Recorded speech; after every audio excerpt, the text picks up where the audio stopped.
엘리자베스 2세 영국 여왕이 지난 8일 96세로 세상을 떠났습니다.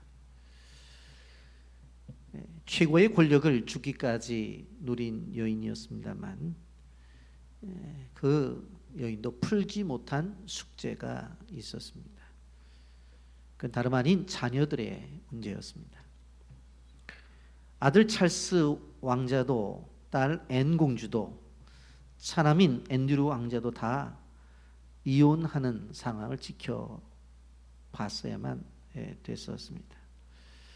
특히 찰스 황태자의 아내이자 며느리였던 다이애나비 3개의 결혼식을 치렀죠. 그런데 남편의 외도로 인해서 이혼을 하게 되어지고 교통사고로 인해서 비극적인 그런 삶을 마감합니다.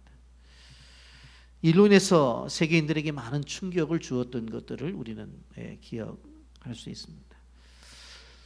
그럼에도 엘리자베스 2세 여왕은 70년간 영국을 비롯한 16개의 영연방 나라들의 군주로서 오랫동안 여왕으로서 그 자리를 지켜왔습니다. 그런데 그의 죽음은 역사의 한 페이지가 넘어가는 순간이기도 합니다. 왜냐하면 이제 영연방 국가 체제가 사라질지도 모르기 때문에 그렇습니다. 영국 사람들에게 이렇게 자랑스러운 국왕으로 엘리자베스 2세가 있었다고 한다면 이스라엘 사람들에게 자랑스러운 왕이 한 사람이 있습니다. 그 사람이 바로 우리가 지금 묵상하고 있는 다윗 왕입니다. 다윗 왕을 보게 되었을 때에 오늘 사무엘하 10장에서 가르쳐주고 있는 것을 보면 승리하고 또 승리하는 왕으로 이렇게 보여지고 있습니다. 암몬을 상대로 해서 전쟁을 하더니 승리했어요. 그리고 아람을 상대로 해서도 승리를 합니다. 그런 와중 속에 다윗의 외교가 오늘 본문에 나타나 있고 그리고 전쟁의 승리를 하는 것들을 우리에게 보여주면서 그 속에서 바로 다윗이 어떻게 이렇게 끊임없는 승리를 그의 삶 속에서 맛보았는가 말씀을 통해서 들으면서 오늘 은혜를 나누고자 합니다. 영상 보고 말씀 계속하겠습니다. 사고 전에는 미술을 참 열심히 했어요. 제 아트 페어라고 있습니다. 네네. 코엑스에서 열리거든요. 네네. 참 많은 호응을 막 끝났어요. 한 달도 안 돼서 서울에 볼 일이 있어가지고 다녀오다가 고속도로에서 대형 교통사고가 났어요. 얼굴이 거의 다 부서지고 의사 선생님께서 사망할 확률이 높다. 잘 하긴 했는데 잠깐만 이러다가 앞을 보이겠지. 그러는데 시간이 갈수록 안보이 계속되니까 믿음 생활을 하면서도 하나님에 대한 이제 원망이 잠깐 나오게 됐죠. 네. 그래서 제가 뭘 잘못했길래 이런 고통을 주시는가. 이제 집안 식구들한테 마음속으로 인사를 했어요. 그동안 고마웠다고. 이 다음에 또 이제 만나자. 막 이렇게까지 했어요. 걷다가 횡단보도 앞에 섰어요. 차에 이제 저 뛰어들으려고 그래서 수고를 셌어요. 5섯을 세고 전 뛰어든다고 하나, 둘, 셋 이러는데 갑자기 동생이 오빠 가자 이러는 거예요. 파란불로 바뀐 거였죠. 이런 것도 내 뜻대로 안 되는구나. 그때부터 하나님이 저를 바라보고 계시는구나 이걸 제가 느끼기 시작했어요. 그래서 집에서 이제 소파에 가만히 앉아 있잖아요. 그러니까 식구들이 그러고 있지 말고 그림 좀 해보는 게 어때 그러더라고요. 그게 귀에 들리지도 않았죠. 그 다음날 또 그러는 거예요. 그렇게 몇 번은 그러더라고요. 가만히 있다가 뭐 할 수 있을 것 같기도 해요. 그래서 어느 날 갑자기 스케치북 좀 가져와 봐 이랬어요. 그 스케치북 갖다 주는 연필로 막 해요. 도대체 어디가 뭐가 있는지 구별이 안 되잖아요. 그래서 하다가 실패하고 거기서 그냥 안 되겠다 그 포기한 게 아니고 캔버스를 한번 가져와 보라 그랬어요. 그 캔버스를 갖다가 이제 막 그렸어요. 그랬더니 동생이 보고 제가 이거 뭔지 알아 그랬더니 이건 나무고 이건 바위고 이건 풀해고 그런 거 아니야 그러더라고요. 신기하다 이게 됐네. 그래서 제가 자신감을 가지고 이제 막 더 하게 됐어요.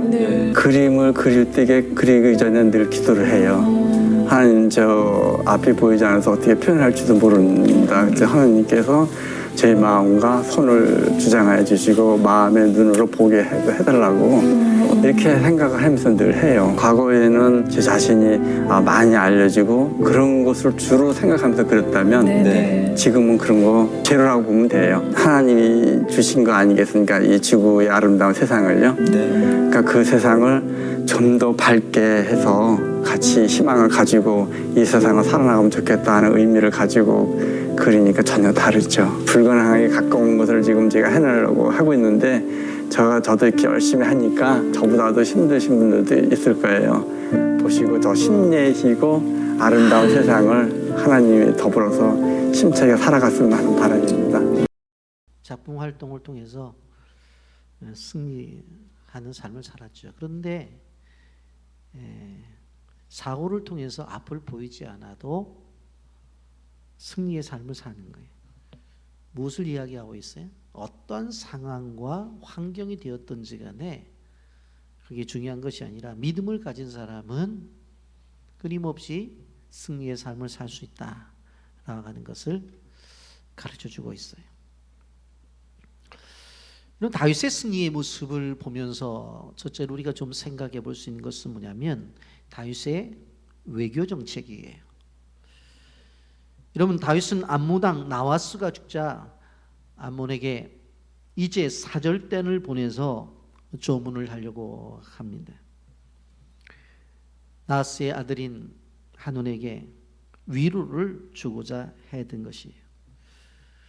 왜냐하면 나하스가 살아있을 때 다윗에게 도움을 준 적이 있었기 때문에 그것을 기억하고 바로 이 나하스가 죽었을 때에 조문을 통해서 위로를 해주려고 했던 것입니다. 한마디로 말하면 바로 보훈 외교를 하려고 생각했던 것입니다. 자신이 받은 것이 있었어요. 그래서 분명코 그 은혜를 갚아야 되겠다는 생각을 한 거예요.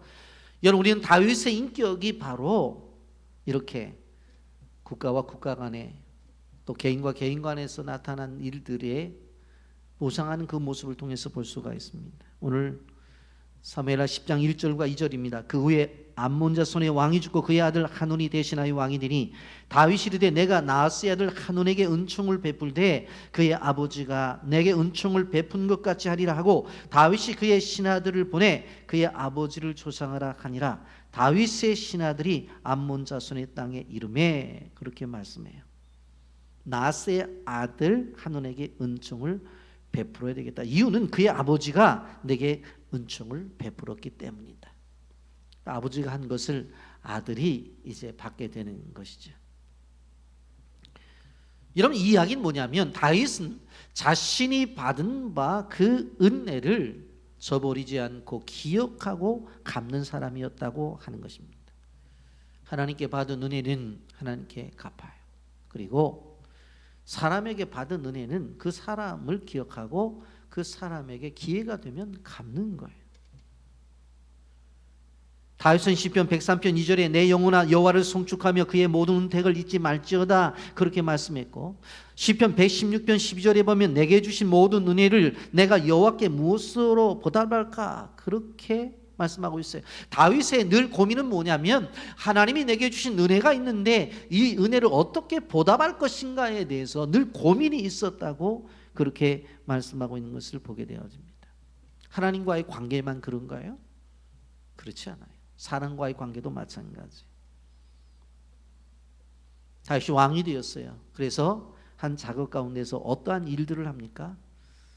자기에게 베풀어 주었던 그 요나단, 이미 죽었지만 그 가족을 찾아보라고 말을 해요. 특별히 그 자녀가 있는지 찾아봐요. 그러다가 찾은 인물이 누구예요? 무비보셋이라고 하는 인물이에요.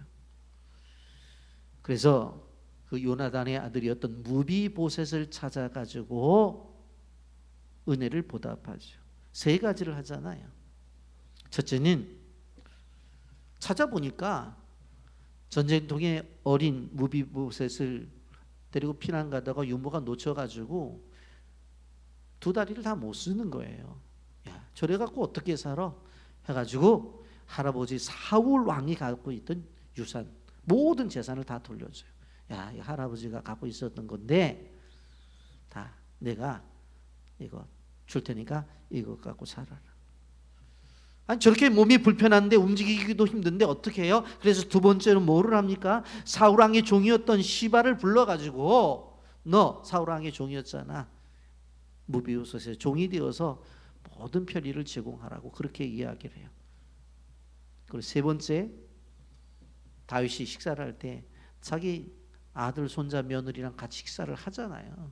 너도 이 식탁 위에 와서 같이 식사해. 너도 왕자야. 너도 왕자. 명예 회복을 해주잖아. 이 세 가지를 해줘요.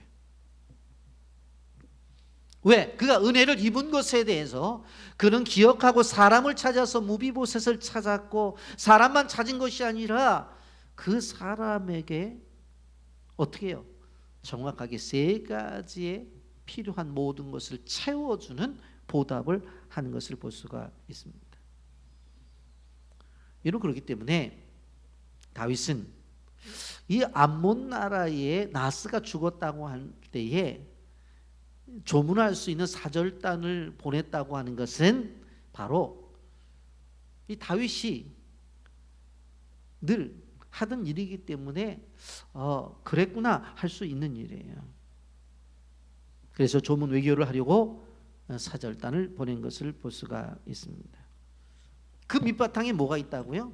은혜 받은 것은 난 꼭 갚겠다라고 하는 기본이 있었다고 하는 것입니다. 여러분 여기서 우리가 알아야 되는 것이 뭐냐면 우리의 신앙이라고 하는 것은 생활과 분리가 되는 것이 아니라고 하는 거예요. 그의 신앙이 바로 그의 삶 속에서 드러나는 거예요. 오늘 여기에 보면 정치를 하는 이 외교를 하는 일들에 있어서도 그의 신앙이 드러나는 것을 볼 수가 있습니다. 여러분 다윗에게 있어서 삶이라고 하는 것은 신앙 표현의 현장이요 인격 표현의 현장이었다는 것을 우리는 볼 수가 있습니다. 근데 세상 사람들을 이렇게 얘기하잖아요. 꼭 그런 것만 아니라 그리고 신앙생활 하는 사람들도 보게 되어지면 신앙 따로 삶 따로 살 때가 있어요. 절대로 그래서는 안 되는 거예요. 여러분 우리의 삶의 현장이 어떻게 되어지느냐, 우리의 신앙이 드러나는 현장이 되어져야 되고 우리의 삶 속에서 나타나는 것이 우리의 인격이 드러나는 현장이 되어져야 된다고 하는 거예요. 그러니까 단순한 것이 아니에요. 우리의 삶이라고 하는 것은 우리의 신앙이 드러나는 현장이고 우리의 인격이 드러나는 현장이 되어져야 된다고 하는 것입니다. 어떤 사람들은 교회에 올 때만 그의 신앙이 보이고 생활 속에서는 신앙이 보이지를 않아요. 그거 안 되죠. 철저히 세상적 사고 속에 살아가는 사람들이에요. 어떤 사람들은 사람은 괜찮은데 신앙이 없어요. 그것도 바람직한 것은 아니에요. 예수를 믿는다고 하면서 철저히 이기적이고 자기 이권만을 챙기는 사람들이 있어요. 여러분 기억해야 될 것은 불신자들은, 불신의 세력들은 우리의 말을 통해서 그들이 감동을 받는 것이 아니라 우리의 삶을 통해서 그들이 감동을 받는다는 것을 우리는 기억해야 돼요. 그래서 우리의 삶의 움직임이 그들의 마음을 움직이는 것이고 그들로 하여금 교회로 발걸음을 움직여야 하는 것이지 우리의 말을 통해서 그들이 오는 게 아니에요. 그렇다고 해서 제가 전도를 부정하는 건 아니에요. 생활 전도가 중요하다는 거예요. 삶의 전도가 그 무엇보다도 중요하다는 거예요. 갈라디아서 6장 9절 10절 보세요. 우리가 선을 행하되 낙심하지 말지니 포기하지 아니하면 때가 이름에 거두리라. 그러므로 우리가 기회 있는 대로 모든 이에게 착한 일을 하되 더욱 믿음의 가정들에게 할지니라 그랬어요. 선을 행할 때 절대로 낙심하지 마세요. 포기하지 마세요. 왜? 때가 되면 거둬요. 그 때가 누구의 때예요? 하나님의 때예요. 자꾸 나의 때를 생각하니까 아니 내가 한 3번 줬으면 저도 1번 줘야지. 그런데 소식이 없어. 아니 내가 10번 줬으면 그래도 1번 줘야지. 아직도 소식이 없어. 에이 그만. 그게 아니에요. 그건 내가 나의 때를 계산하는 거예요. 하나님의 때가 되면 오게 돼 있어요.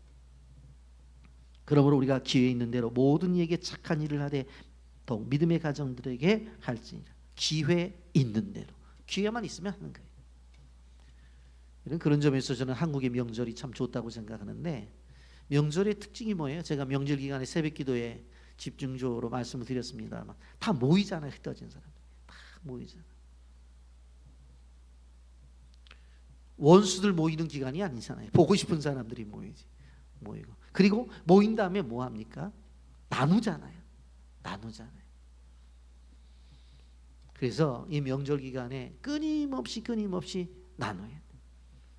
기회 있는 대로 하는 거예요. 이 말은 내가 좋아하는 사람에게만 하는 것이 아니라 조금 불편한 사람에게도 하라는 이야기예요. 기회가 주어지면 끊임없이 베풀고 나누는 그런 모습이 있어야 된다라고 하는 것입니다. 다윗은 이러한 사고를 가졌기 때문에 이웃 나라에 실질적으로 왕이 죽었으니까 예전을 생각하면서 그의 아들을 위로하기 위해서 보훈 외교를 하는 거예요. 사절단을 준비하고 더 나가서 어떻게 합니까? 우리식으로 말하면 조의금도 준비하고 선물도 준비해서 어떻게 해요? 보냈던 거예요. 그런데 여기에서 이 외교 사절단을 받은 한운이라고 하는 나하스의 아들, 지금은 왕이죠, 오해를 하는 것을 볼 수가 있습니다. 이것이 어리석음인데 저는 세 가지의 어리석음을 본문에서 말씀을 드리려고 합니다. 첫째는 모멸감을 주었고요. 두 번째는 어리석은 관리들의 말을 들었고요. 세 번째로는 전투를 하면서 전략의 부재, 지혜가 없었어요. 이 세 가지를 여러분들 중심으로 제가 말씀을 드리려고 합니다. 첫째, 모멸감을 주었어요. 다윗이 나하스가 죽었다고 해서 이제 사절단을, 이 조문단을 보내잖아요. 근데 국경을 넘어오고 있는 그들을 향해서 이 한온의 주변의 신하들이 의심을 한 거예요. 어떻게 왔냐고. 우리 왕이 선친인 나하스 왕에게 은혜를 입었기 때문에 그걸 생각해서 돌아다녀서 이제 돌아가신 그 일을 통해서 우리가 위로를 하러 왔다고 그랬더니 주변에서 뭐라고 말하면 저는 조문객을 가장해서 정탐꾼으로 보낸 거다라고 이야기를 하는 거예요. 사무엘하 10장 3절입니다. 암몬 자손의 관리들이 그들의 주 한운에게 말하되 왕은 다윗이 조객을 당신에게 보낸 것이 왕의 아버지의 공경함인 줄을 여기시나이까 다윗이 그의 신하들을 당신에게 보내 이 성을 엿보고 탐지하여 함락시키고자 함이 아니니까. 저 사람들은 이것에 조문으로 하러 왔다고 말하지만 우리들의 눈에는 조문객이 아니라 이 땅을 점탕하고 와서 이 땅을 무너뜨리려고 온 사람들입니다. 잘 보세요. 그래서 한도 잘 보니까 그런 것 같아.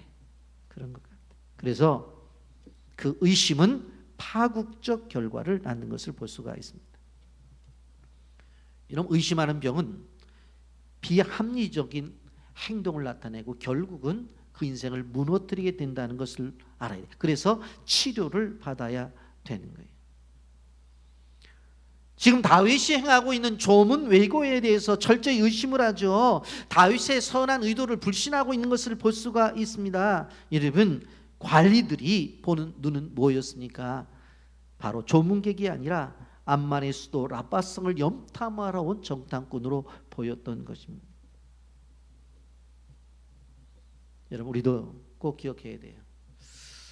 우리를 보통 사회에서 뭐라고 말하냐면 믿는 사람이다, 그렇게 말을 합니다. 여러분, 실질적으로 우리만 믿는 사람이에요? 아니죠. 절간 다니는 사람도 불교를 어떻게 믿는 사람들이잖아요. 유교도 믿는 사람들. 그런데 그런 타종교에는 믿는 사람이라는 표현을 잘 안 써요. 그리고 그냥 하나님 믿는 사람들, 우리 교회 다니는 사람들, 저 사람 믿는 사람이라고 그렇게 표현을 해요. 저는 이것 너무나 우리에게 하나님이 주신 것이기 때문에 놓치면 안 된다고 생각해요. 우리를 그냥 믿는 사람이라고 봐주는. 그렇다면 우리는 서로의 관계 속에서 의심을 하지 말고 믿어줘야 되는 거예요. 좀 죄송한 표현을 쓴다면 남들이 나를 속인다 할지라도 그걸 믿어줘야 돼. 믿어줘야 돼. 근데 한우는 못 믿잖아요. 왜? 주변의 사람들이 그렇게 이야기를 해서. 그래갖고 어떻게 하냐면 그 실질적으로 조문 4절단을 데려다가 어떻게 하냐면 수염을 절반 자르고 의복을 볼기 허리춤까지 잘라 올려버려요.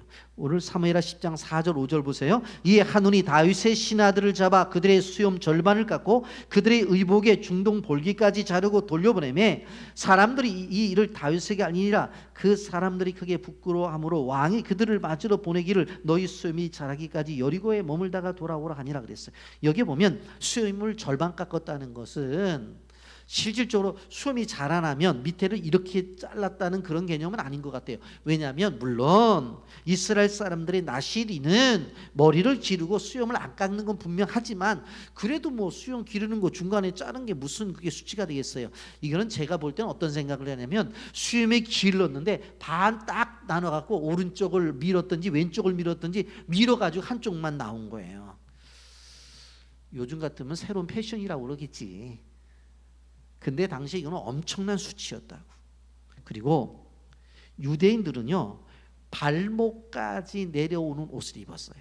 왜? 몸을 이렇게 드러내는 것들을 유대인들은 원치 않았어요. 그런데 실질적으로 당시에 제사장들만 속바지를 입었지 일반인들은 속옷을 안 입었거든요. 근데 생각을 해보세요. 그거를 시프짝이 나올 때까지 그걸 다 잘라버렸으니 보통 수치냐고 생각을 해보세요. 물론 요즘은 그걸 내놓는 또 그것이 패션이라고 하는 분들도 계십니다만은 오늘의 사회가 아니라 당시 사회로 볼 때 이거는 정말로 수치 중에 수치예요. 다윗이 왕국에 앉아 있는데 얘기가 들려지는 거예요. 사절단이 들어왔는데 이러하다는 거예요. 수염 반 깎였고 히프짝을 다 드러내고 왔다는 거예요.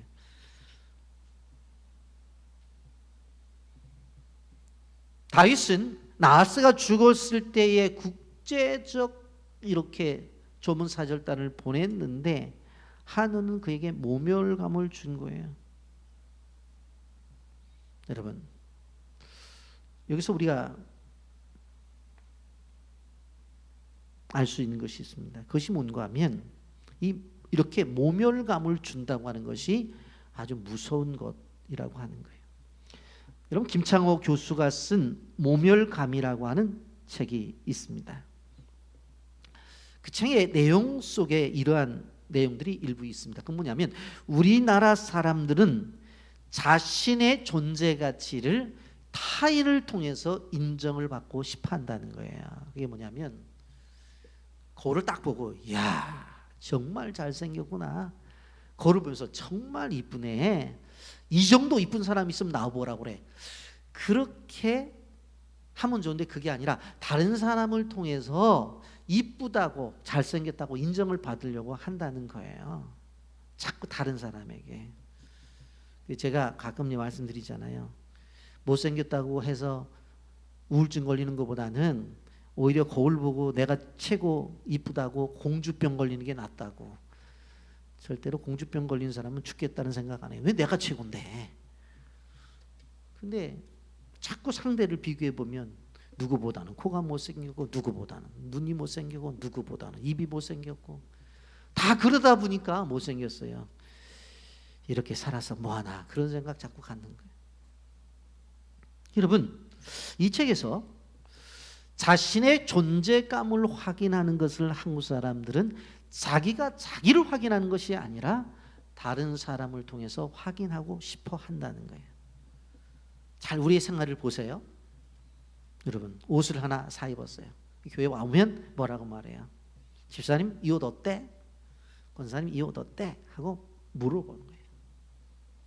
아니 자기가 가가지고 자기 몸에 맞고 자기 색깔에 맞는다고 해서 사 입었으면 그거로 끝나야 되는데 왜 물어보냐고. 왜 물어보냐. 근데 물어봤는데 어떤 반응이 나오냐면 얼굴 색깔보다 옷이 조금 밝은 것 같아. 또 어떤 분은 야 얼굴 색깔보다 조금 그 옷이 어두운 것 같아. 그렇게 판단을 해요. 근데 그 정도까지만 하면 괜찮은데 또 어떤 심한 말을 해요. 뭐라고 말해? 그 나물에 그 밥이지 뭐. 그러는 거예요. 그러면서 어떻게 그렇게 사람을 인격적으로 모독하고 잘못된 말을 하냐고 하냐면 이분은 또 이렇게 말해요. 나는 거짓말을 못해요. 나는 진실만을 얘기할 뿐이에요. 그렇게 얘기해요. 그런데 여러분 아셔야 되는 것이 그것은 자기 느낌이고 자기 감정이지 그게 어떻게 진실이에요. 그게 어떻게 진실일 수가 있냐고. 그게 자기 감정이지. 자기가 보는 거지. 자기가 보는 거지. 오히려 그분이 보고 선택했다고 하면 그걸 인정해 주면 좋을 텐데 막말을 해요. 근데 그 소리를 듣고 가만히 있습니까? 뭐라고 그래요? 또 들은 사람은 나오면서 한마디 해줘. 야, 이 옷을 전지현이한테 입혀봐라. 이 정도 이쁘게 나오는. 남자 같으면 야, 이 장동건이한테 입혀봐라. 이 정도 멋있나. 그러고 한마디 하죠. 그러면서 더 한마디 해요. 저는 이런 거 살 형편도 안 되면서 이게 100장 만드는 한정 제품이야. 그래서 내가 이틀 밤을 줄 서서 산 건데 저는 그렇게 살 힘도 없고 돈도 없으면서 그러면서 입을 삐죽삐죽 대면서 나온다고. 다른 사람에게 인정을 받고 싶어 하는데 인정이 안 돼요. 그러면 그 사람을 또 비난해요. 이런 관계예요. 그런데 이러한 모멸감이라고 하는 것은 멀리 있는 사람에게 있는 게 아니에요. 아, 지나가는 아저씨 보고 잘생겼네 못생겼네, 지나가는 아줌마 보고 왜 눈이 그렇게 조그만해, 입이 그렇게 툭 튀었네, 그런 얘기 안 하잖아요. 가장 가까운 사람으로부터 오는 거예요. 이게 가장 가까운 사람으로부터. 근데 그 결과는 무서워요. 책조의 내용을 보면 이런 내용이 있습니다. 교도소에서 자기 아내를 살해한 살인자에게 물어봤어요. 당신 아내와의 관계 속에서 어떻게 생각하냐? 그렇게 살인할 정도로 싫으냐? 아니야. 자기 아내를 사랑한대. 근데 왜 사랑하는 아내를 죽였냐고 그랬더니 어느 날 자기를 모멸감을 주었다는 거예요. 모멸감을. 그래서 제가 결혼 예비학교 할 때에 가장 중요하게 얘기하는 부분들 가운데 하나가 뭐냐면 서로 상대방을 향해서 함부로 말하지 말아라. 여자는 시집에 대해서 함부로 말하지 말고 남자는 처갓집에 대해서 함부로 말하지 말아라. 내 집안이 그런 얘기하지 말아라. 그때부터는 심각해진다. 그런 얘기를 제가 해요. 모멸감에 대한 이야기. 여러분, 모멸감이라고 하는 것은 그 사람의 존재 자체를 부정하는 거예요. 그렇기 때문에 이건 있어서는 안 돼요. 성경에 보면 사무엘상 25장의 나발의 이야기를 여러분들이 잘 알고 있을 거예요. 다윗이 바란 광야에 있을 때에 바로 그곳에 갈렙 부족 출신인 나발이 양털을 깎는다는 이야기 들어요. 이스라엘 사람들이 양털을 깎는 것은 우리나라 사람들이 추수하는 것과 똑같아요. 추수할 때 여러분 생각을 해보세요. 일꾼들이 모여서 추수하게 되어지면 음식도 같이 나눠 먹고 그러잖아요. 제가 옛날에 시골에 있을 때 보니까 돼지까지 잡더라고. 그래서 잔치를 한단 말이에요. 그러니까 실질적으로 양떼를 갈매해서 털을 깎고 있다는 이야기를 듣고 나서 자기가 거리는 식구가 많으니까 어떻게 해요? 가서 음식을 좀 얻어오라고 그렇게 말했어요. 근데 그 이야기를 듣고 나발이 뭐라고 말을 해요? 이렇게 말해요. 야, 이세 아들이 도대체 누구야? 요즘에 종들이 있는데 주인의 집을 도망간 종들이 있대. 네 집에서 도망 나온 종이야. 우리식으로 말하면 그 추노꾼을 풀어서 잡아다가 주인에게 돌려줘야 되는 게 아니겠어? 그렇게 얘기를 하는 거예요. 다시 화가 난 거예요. 왜? 사실 나발이 목축을 하게 되어질 때에 외부의 침략을 막아주고 보호해줬던 것이 누구였냐면 다윗의 군대였단 말이에요. 다윗이 지켜주었는데 정작 지켜주었더니 뭐 단순히 못 준다고 정도가 아니라 뭐라고 말하냐면 어느 집에서 도망 나온 종놈이야. 그 추노 접근시켜가지고 잡아가지고 집에 데려다 줘야 되지 않아? 그 소리를 듣고 어떻게 했어요? 나발이 그렇게 이야기하니까 다윗이 화가 난 거예요. 그래서 어떻게 해요? 400명의 군사를 데리고서 이제 죽이겠다고 막 한다고. 근데 그 소식을 누가 들었어요? 나발의 아내인 아비가일이 들은 거예요. 야, 이거 큰일 났구나. 그래서 짐승을 잡아라, 뭐 음식을 해라 해가지고 그걸 어떻게 해요? 먼저 그것을 보내고 뒤따라 가는 중에 다윗이 나발을 죽이러 오는 가운데 보니까 낙타에 뭐 음식이 실려 있고 뭐 고기가 실려 있는 맞나 뭐냐고. 나발의 아내가 이렇게 보낸 거라고. 거기에 마음이 풀어진 거예요. 안 그랬으면 나발 죽었어요.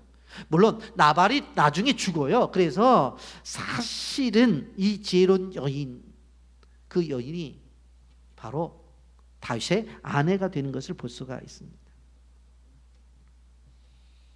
여러분, 이렇게 모멸감을 주는 부분들은 우리 인생의 삶 속에서 심각한 결과를 나타낼 수가 있습니다. 그러면 모멸감을 나타내지 않는 한마디, 당신 최고야, 그러면 되는 거예요. 그냥. 여러분, 다윗이 왕궁에 앉아 있는데 조물단이 참혹한 몰골로 돌아왔다고는 이야기를 들어요. 수염이 반이 깎여 나갔어요. 볼기까지 다. 그런데 옷이야 새 옷 입으면 되는데 수염은 이게 하루아침에 길러지는 게 아니잖아요. 그러니까 뭐라고 말하냐면 다윗이 여리고에 머물게 해서 수염 기를 때까지 거기 있으라고 말해요. 여러분, 여기에서 다윗의 인격과 다윗이 신하들을 얼마나 사랑하는지를 볼 수 있어요. 여러분 생각을 해보세요. 다윗이 들어서 그런 얘기를, 아니 무슨 소리를 하고 있어? 조문객을 뭐 수염을 반 깎고 볼기까지 뭐 나오도록 했대. 한번 보자. 오라 그래 하더니 자기가 가더니, 그래갖고 이런 일이 있을 수 있냐고 막 화를 내고 그럴 수, 가만 안 나오겠다고 그럴 수 있잖아요. 그런데 지금 수염이 반이 깎인 신하들, 볼기가 나온 신하들을 다윗은 뭐라고 말해요? 그 수치스러운 그 모습을 다윗은 보고 싶지 않다는 거예요. 그거는 다윗을 위한 게 아니라 뭐예요? 그 신하들을 위한 거예요. 그래서 너희들이 그 수염이 자랄 때까지는 여리고에 머물면서 내가 먹을 거 다, 또 새로 입을 것들까지 다 보내줄 테니까 거기 있으면서 수염 다 자란 다음에 수치를 없앤 다음에 밖으로 나오라는 이야기예요. 여러분, 다윗의 인격이 대단하잖아요. 우리 같으면 열나가지고 한번 봐야지, 내가 한번 왼수를 갚지. 수염 보고서 이 수염 이럴 수가 있어? 아니 어떻게 이 볼기짝이 다 나오도록 옷을 잘랐어? 우리식으로 말하면 이누시기를 그럴 것 같은데 그러지 않잖아요. 너희들 여기 있으면서 수염 길러. 그리고 신하들이지만 그 현장을 보려고 하지 않아요. 근데 이런 일들이, 이 모멸감을 주는 일들이 왜 일어났느냐? 여기에 보면 한눈이라고 하는 이 왕이 주변의 사람들의 이야기를 들었기 때문에 그런 거예요. 한마디로 말하면 잘못된 조언을 들은 거예요. 이러한 일들이 또 이스라엘 역사 속에서도 있게 되는 것을 보게 되었습니다. 여러분, 솔로몬의 아들 르호보암이 그랬잖아요. 이 솔로몬이 죽은 다음에 르호보암이 왕이 되었단 말이에요.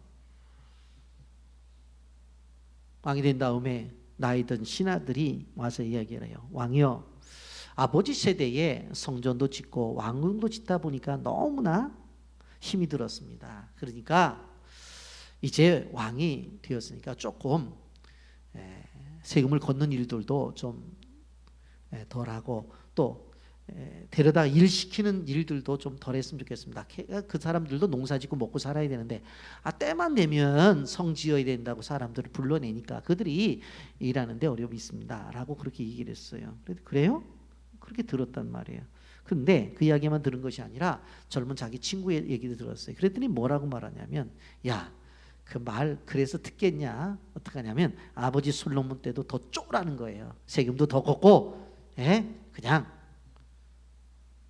더 많은 나를 불러서 일시키라고 하는 거예요. 결과가 어떻게 됐습니까? 결과가 젊은 사람들의 이야기를 들음으로 말미암아 실질적으로 여로보암을 중심으로 해서 10지파가 어떻게 해요? 흩어져서 북쪽을 중심으로 해서 나라를 형성해요. 그것이 바로 북방 이스라엘 나라예요. 그러니까 르호보암의 이 솔로몬의 아들이 나이든 사람들의 이야기가 아니라 젊은 사람들의 이야기를 들어서 결국 결정함으로 말미암아 나라가 두 동각이 나는 일이 벌어진 것을 볼 수가 있습니다. 여러분, 우리가 기억해야 될 것이 뭐냐면 우리에게는 삶 속에서 선택해야 될 일들이 있어요. 결정을 해야 될 때가 있어요. 이럴 때 누구의 소리를 듣느냐 하는 것이 리더의 몫이에요. 물론 하나님 앞에 엎드려 기도하고 결정을 내립니다마는 주변의 소리를 듣게 되어질 때에 진정한 현명한 조언이 들려질 때 그것을 선택할 수 있는 것도 뭐예요? 하나님이 주시는 은혜라고 하는 것을 우리는 기억해야 되는 것입니다. 한온이나 르호보암이 자기 옆에 지혜로운 사람들을 두었다고 한다면 이런 결정들이 나타나진 않았을 거예요. 그렇기 때문에 우리가 이렇게 순간순간 결정해야 될 때가 많이 있기 때문에 기도해야 돼요. 그래서 분별의 지혜를 달라고 기도해야 돼요. 그리고 수많은 사람들이 이야기를 하게 되어질 때 그 이야기 속에서 선택은 내가 하는 거잖아요. 그러면 어떠한 선택을 해? 누구의 이야기를 들어야 돼요? 하나님의 생각과 하나님의 가치를 가지고 이야기하는 사람들의 이야기를 들을 수 있도록 하나님, 그런 결정할 수 있는 사람이 되게 달라는 기도가 있어야 돼요. 세 번째로 일론에서 이제 전쟁을 벌이게 되어지는데 실질적으로 이 전쟁을 벌이는데 자기들 숫자만 갖고는 전쟁에 해낼 수가 없을 것 같다는 생각이 드는 거예요. 한온이 그래서 자, 돈 주고 군인을 사자, 소위 용병을 사자고 한 거예요. 근데 그 수많은 사람들이 들어와서 함께 전쟁을 했는데도 전략의 부재, 그러니까 생각이 없는 그러한 모습을 통해서 결국은 그 전쟁에 패하게 되는 것을 볼 수가 있습니다. 이 용병의 숫자가 어마어마해요. 사무엘하 10장 6절 말씀 보세요. 암몬 자손들이 자기들이 다윗에게 미움이 된 줄 알고 암몬 자손들이 사람을 보내 벳롭 사람과 소바 아람 사람의 보병 2만 명과 마가 왕과 그의 사람 1000명과 돕 사람 12,000명을 고용한지라. 제가 용병수를 계산해 보니까 33,000명이에요. 여러분, 세계국의 연합군이에요. 여러분, 돈 주고 33,000명을 사갖고 전쟁을 일으키는 거예요. 그런데 문제는 전쟁을 하는데 이원화시켜요. 암몬 군대와 바로 이 용병과 이원화시키는 것을 볼 수가 있습니다. 그런데 여러분, 자기 나라를 지키려고 하는 사람들하고 돈 몇 푼 받고 전쟁에 온 사람들하고 누가 더 열심히 하겠어요? 그건 뻔하잖아요. 돈 몇 푼 받고 하려고 하는 사람들이 열심히 하겠냐고. 이 전쟁에 같이 뭐 사이사이 놓든지 이렇게 전략을 해야 되는데 바로 떼어놔 버리니까 이 사람들이 실질적으로 쳐들어오니까 어떻게 해요? 아이고, 목숨이 중요하지 돈이 중요하냐고 다 도망가 버린 거예요. 그래서 용병이 도망가니까 옆에 있던 실질적으로 자기 암몬 부대도 어떻게 되어져요? 그거 보고도 다 도망가 버리는. 뭐 전쟁에 이길 수가 없는 일이 벌어진. 그런데 이러한 상황 속에서 이스라엘 군대를 한번 보세요. 이스라엘 군대. 그때 군대 장관이 요압이었는데 요압이 자기 동생 아비새를 불러서 이렇게 얘기를 해요. 요압이, 야, 내가 저 외국에서 온 말 안 듣는 저 아람 용병 부대를 맡을 테니까 너는 저 암몬 군대를 맡아서 싸워라. 그렇게 얘기를 하는 겁니다. 둘을 딱 나누어서 작전을 짠 거죠. 그래서 실질적으로 전쟁을 하게 되는데 큰 승리를 거둬요. 그런데 여기서 요압을 중심으로 이루어진 이 이스라엘 군대가 전략을 잘 짰다라고 하는 그것도 있지만 더 중요한 것이 있어요. 사무엘하 10장 12절에 이렇게 말을 합니다. 너는 담대하라. 우리가 우리 백성과 우리 하나님의 성읍들을 위하여 담대히 하자. 여호와께서 선히 여기시는 대로 행하기를 원하노라 하고 그랬어요. 이 전쟁을 함에 있어서 꼭 기억해 봐야 될 것이 무엇인가 하면 실질적으로 이스라엘은 여기서 뭐라고 말해요? 요압 장군이 너는 담대하라. 우리가 우리 백성과 우리 하나님의 성읍들을 위하여 담대하자는 거예요. 하나님의 백성들을 지키는 것이고 하나님이 우리에게 주신 땅을 지키기 위해서 전쟁하는 것이야. 이것은 침략해서 남의 땅을 빼앗는 전쟁이 아니야. 하나님이 우리에게 주신 이 땅을 지키고 하나님이 주신 이 백성들을 지키는 전쟁이야. 그 동생이 그렇게 이야기를 하면서 하나님 앞에서 우리는 하나님이 도와주실 것이야. 여호와께서 선히 여기시는 대로 행하시기를 원하노라. 하나님이 우리를 선하게 보셨으면 하나님이 우리 이기게 해 주실 것이에요. 전쟁에 이기고 지는 것을 누구에게 맡겨요? 하나님에게 맡깁니다. 그래서 동생과 한 마음 한 뜻이 돼요. 그리고 뭐라고 말을 해요? 야, 만약에 내가 이끄는 부대가 조금 약하면 내가 전령을 보낼 테니까 그 전령이 와서 이야기하면 좀 도와줘라. 그리고 너희가 힘들면 전령을 보내. 그러면 내가 가서 도와줄게 하면서 이렇게 작전을 짠 거예요. 이제 정작 전쟁이 일어난 다음에 싸우지도 않고 다 도망가 버렸어요. 다 도망가 버려요. 근데 여기서 중요한 것은 도망가는 것을 보고 바로 요압이 어떻게 했다고 그랬어요? 바로 예루살렘으로 돌아왔다라고 하는 것을 볼 수가 있습니다. 이것도 현명한 판단이에요. 왜? 이 전쟁의 목적이 뭐였어요? 땅을 지키는 것이고 백성을 지키는 거잖아요. 그러면 그 일을 하면 끝난 거예요. 이때가 기회다 하고서 뭐 쳐들어가고 땅 뺏겠다는 그 생각하지 않은 것을 볼 수가 있습니다. 철저하게 하나님 중심이죠. 여러분, 우리는 에스더의 이야기를 너무나 잘 알고 있습니다. 페르시아 지역에 살고 있었던 유다 백성들이 하만의 음모 때문에 죽게 생겼어요. 그때에 에스더가 유도 동포들에게 이렇게 말합니다. 금식하라고. 그리고 자기도 3일 금식 후에 죽으면 죽으리다 라고 하고 나가잖아요. 그랬더니 오히려 자기를 죽이려고 했던 하만의 음모가 드러나서 하만이 장대에서 죽게 되는 일들이 벌어진 것을 볼 수가 있습니다. 이런 하나님이 모든 것을 하신다. 여러분, 여기서 우리가 알 수 있는 것은 뭐냐면 결국은 다윗은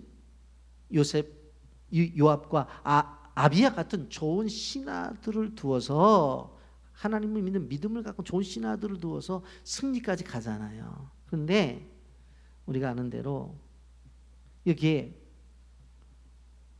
암몬의 아누는 어떻게 되어져요?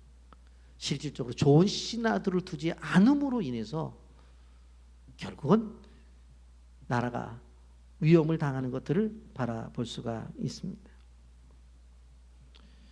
여러분, 그렇기 때문에 좋은 사람들을 주변에 둔 사람들은 복 있는 사람이에요. 성공적 인생을 살 수 있다고 하는 거예요. 그래서 진정한 이런 만남에 복이 있어야 되는 거예요. 한과 다윗이 분명코 대조를 이루고 있어요. 다윗은 좋은 신하들을 두어서 승리하지만 한우는 잘못된 신하를 두어서 실패하고 있다고 하는 것을 성경에서 가르쳐주고 있습니다. 여러분, 여기서 뭘 볼 수 있어요? 승리를 하고 또 승리하는 다윗을 볼 수가 있습니다. 다윗은 10장에서 암몬과의 전쟁에서 승리를 하죠. 또 아람과의 전쟁 속에서 승리를 해요. 끊임없이 승리하는 것을 볼 수가 있습니다. 이스라엘 역사 속에서 이렇게 승리 후에 또 승리하는 일들이 그렇게 없었어요. 그런데 다윗은 계속된 승리를 하잖아요. 지도자가 바로 서니까 강대한 나라들을 제압하고 전쟁에서 승리하는 나라가 됐습니다. 여러분, 그렇기 때문에 힘들고 어렵다고 해서 절대로 무너지는 것이 아니에요. 하나님이 붙들어 주시면 어떤 것이라도 이겨낼 수가 있다고 하는 것을 여러분들이 아셔야 됩니다. 여러분, 인간적으로 노력과 수고와 애씀 속에서 아무리 해결할 방도가 없다 할지라도 하나님에게는 길이 있다는 사실을 기억해야 돼요. 우리는 방법이 없더라도 하나님에게는 방법이 있다는 것을 기억해야 돼요. 여러분 꼭 아셔야 될 것이 뭐냐면 하나님에게는 불가능이라는 단어가 없어요. 따라서 하십시오. 하나님에게는 불가능이라는 단어가 없다. 아멘입니까? 하나님에게는 불가능이라는 단어가 없어요. 말씀을 정리합니다. 오늘 이 말씀을 들으면서 다음 주에 말씀을 예고하려고 합니다. 10장의 승리 우리가 봤죠. 그런데 11장으로 넘어가자마자 어떤 일이 벌어지냐면 밧세바의 간음 사건이 이어지고 있는 것을 볼 수가 있어요. 성경의 흐름 속에서 그리고 성경의 저자의 의도 속에서 무엇이 우리에게 이야기해 주고 있느냐? 바로 한마디로 말하면 10장과 11장에 넘어가는 과정 속에서 긴장의 끈을 놓쳐서는 안 된다라고 하는 것입니다. 성경에서 말하는 말씀과 정확하게 맞아요. 선줄로 생각하는 사람은 넘어질까 조심하라고 말하고 있어요. 여러분, 다음 주일날 제가 구체적으로 본문을 다루겠습니다만은 오늘의 성공이 내일 넘어짐의 길잡이가 되었다는 거. 잘 들으셔야 돼. 오늘의 성공이 내일의 성공의 길잡이가 되어져야 되는데 오늘의 성공이 내일 실패의 길잡이가 될 수 있다는 거. 왜 그런 줄 아세요? 오늘 성공해 놓고서 이만하면 됐지 뭐, 이 정도면 됐지 뭐, 나하고 뭐라고 그래, 이 정도 할 사람이 있나. 그렇게 하다가 무너지는 거예요. 그렇게 하다가 다윗은 성공한 날, 승리하고 승리한 날에 오히려 무너지는 것을 바라볼 수가 있습니다. 그래서 우리는 승리에 도취해서는 안 돼요. 성공에 취해서도 안 돼요. 오히려 하나님 앞에 기억하고 더 어떻게 해야 되어져요? 더 하나님 앞에 나가야 되는 거예요. 인생들은 아이러니하게도 고난의 시간에 하나님 앞으로 나와요. 힘드니까 나와서 기도 안 하고 결실 수 없죠. 그래서 믿음이 있다고 하는 사람들은요, 고난이 찾아오면 하나님 앞에 나와. 그런데 반대로 이 모든 것들 다 해결되면 성공의 시간은 하나님에게 멀어져요. 그러지 말라는 거예요. 여러분, 우리가 명절 기간에 제가 예배를 인도하면서 우리 교회도 심각하다 하는 생각을 가진 게 뭐냐면, 교회의 지도자라고 하는, 소위 말해서 중직자들은 명절날 교회를 나오진 않았어요. 그리고 누가 좀 나오냐? 새신자들이 나와. 새신자들, 초신자들, 집사님 아닌 분들이 많이 나와. 물론 다른 교회에 비해서 우리 교회는 출석률이 그래도 좋은 편이었습니다만은, 그런 것을 보면서 제가 그런 생각을 했어요. 다 먹고 살만하구나. 우리가 힘들고 어려우면 하나님 앞에 나. 그런데 좀 더 살만하면 안 나와요. 제가 생각해 봤어요. 차 없으면 갈 수 있었을 것 같아요. 이 복잡한데 못 간다고. 경비가 없으면 갈 수 있었을 것 같아요. 못 간다니까요. 애라도 하나 심하게 아파 보세요. 못 간다니까요. 다 하나님이 주신 은혜 속에 있는데 그 은혜를 가지고 어떻게 해요? 거기까지만 말씀드릴게요. 하나님 우리에게 승리를 주시길 원해요. 평안한 나날이 계속되고 있어요. 하나님께 더 가까이 나가시길 바랍니다.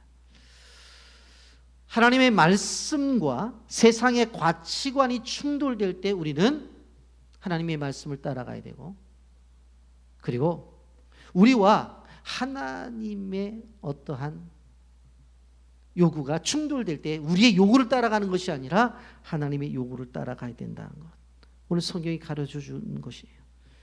그렇기 때문에 꼭 기억하셔서 하나님의 요구 앞에, 말씀 앞에 순종해서 하나님의 축복을 누리시기를 예수님의 이름으로 축복합니다. 아멘.